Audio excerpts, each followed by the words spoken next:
Welcome back, friends and family. This week, we come back to self-awareness, which is kind of the foundation of a lot of our social emotional learning. And we're taking a look at our strengths and our gaps. I prefer to call it gaps instead of weaknesses because when we're talking about those things we commonly think of as weaknesses, I like to think of it as the gap, the distance between where we are with something and where we want to be. That's really what we're looking at when we talk about those areas of desired improvement. And I want to look at both sides this week. One, let's look at our strengths. What are some things that we are naturally good at or that we've already put in some time and practice to develop a fairly high skill level? It's important to understand that. And I see sometimes with my students, sometimes picking out our strengths can be a challenge. We don't want to be arrogant about things. We don't want to be cocky.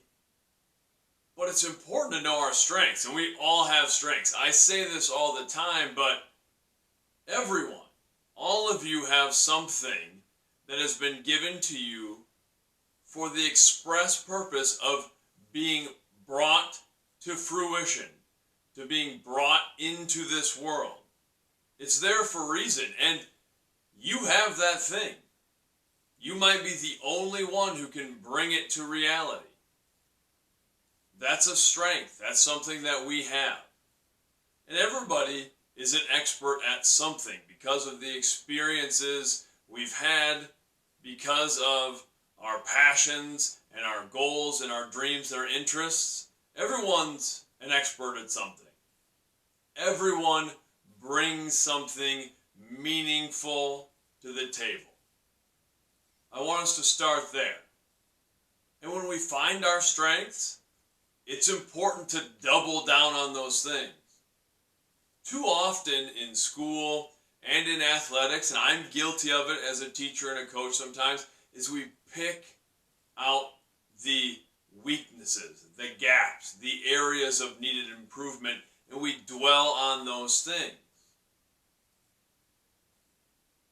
A lot of life, a lot of achieving our goals and finding success and peace and a sense of purpose in what we do is doubling down on our strengths, is finding the things that we're good at and pouring ourselves into those things.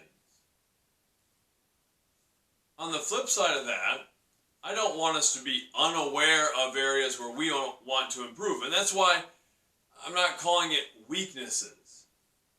There can be some areas where maybe we don't have what we would call a strength, but maybe it's not a big area of interest for us. Maybe it's not something we're passionate about. I want us focusing on what are the things we would like to be better at. What are some things for each of us where we have gaps? And we all have those as well. I know I have many of those things where I want to be better at certain things. It can be skills. It can be just roles that I have as a father, as a teacher, as a coach.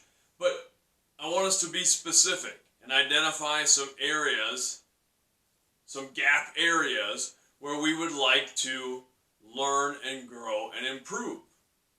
Because that's really what we should be doing when we're looking at achieving success in however we want to define success. As we're trying to find peace in our lives and our busy lives and our activities and everything that we do, how can we double down on our strengths? And how can we close those gaps? That's an important thing.